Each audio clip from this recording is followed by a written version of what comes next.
Hey people of the internet, welcome back to another quick quirky video from me, your favourite family-friendly YouTuber who's very normal. Today I'm actually coming from my scrapbook, which I use to write all my ideas in, and it's very nice. It's got a lot of nice, lovely things on. So let me just open it up on today's idea. Ah yes! So today we are going to be talking about revising, because in the UK right now it is revising season, it's revising time, it's exam season. So we need to get that work down. But how do we, George, you might be screaming? Well, I have written some tips and helpful facts on how to do it. So tip 1, obviously, listen to some bops, listen to some music whilst doing the work. It can help you out a lot. It can just get you in the groove, and you might want to then remove it, or you could continue with it. Whatever suits you, really. Tip 2, treat yourself with breaks. Don't work the whole time. You need to give yourself lots of different breaks, and stuff like that. Tip 3. Don't do it all the night before. You might have heard of stories where people have and they've gotten all A's, but in the real world that doesn't actually work.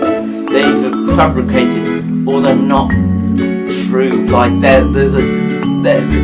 it's basically never true, really. There's always a certain lie, and it's always going to hit you if you do something like that. Now, tip 4 is a unique tip that I've not actually heard many people talk about, and I think it's a very important one, which is I've spent my last 2 years of my life working on how to build the perfect time machine, and I think I finally worked it out.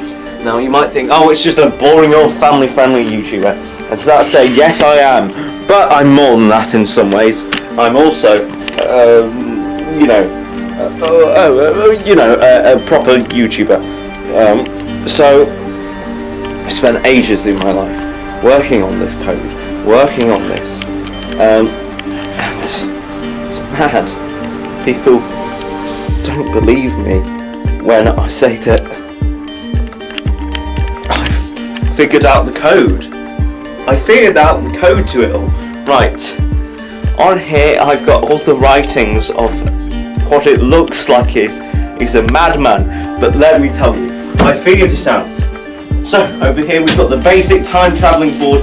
I figured out the formulas, codes, and how to do it with lots of different maths formulas, making faces, making eggs, and doing times tables, dividing square roots, all that. And above it, if we just sorry, I need to adjust my camera a lot. Just there, you can see that's the formula. Right. Okay, let me explain this. Okay, so what this means is it means how far back in time. We've got a lot of maths on this. Okay, there's a lot of mathematical parts of it, and it's all. I figured it all out. And if we implicate it properly and make up a machine that works well, we can go back in time. And this is perfect for revising, as if we make it so we can go back in time. That means that we can go before we have all these tests, years before we have these tests, years.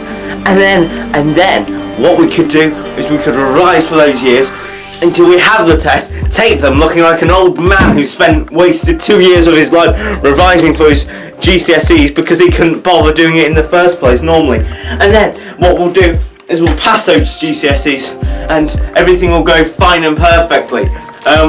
But you might be like, oh George, but how have you even made the machine? Look here, I've made it. It looks stupid, I know it does, but I worked on it. It's used a lot of engineering skills. Not many people on the internet believe that this is possible as a machine. It's very agile. But let me show you the steps on how to run it, because I'm eventually going to be producing this in mass levels. So first here is the button on top. This is the warminator. This warms it up and starts the system going. Okay, that's off. Now we need to keep it cold. We don't want it to get too warm. The warmth means if you want to go further in the future, you want the warmth to go up more. If you're going back in the past, you want it to be cold. So what I'm going to work on now is I'm working on the cold system. Okay, now This might work or might not, or a giant explosion will happen in my house and we might enter into another nuclear apocalypse. But let's try this.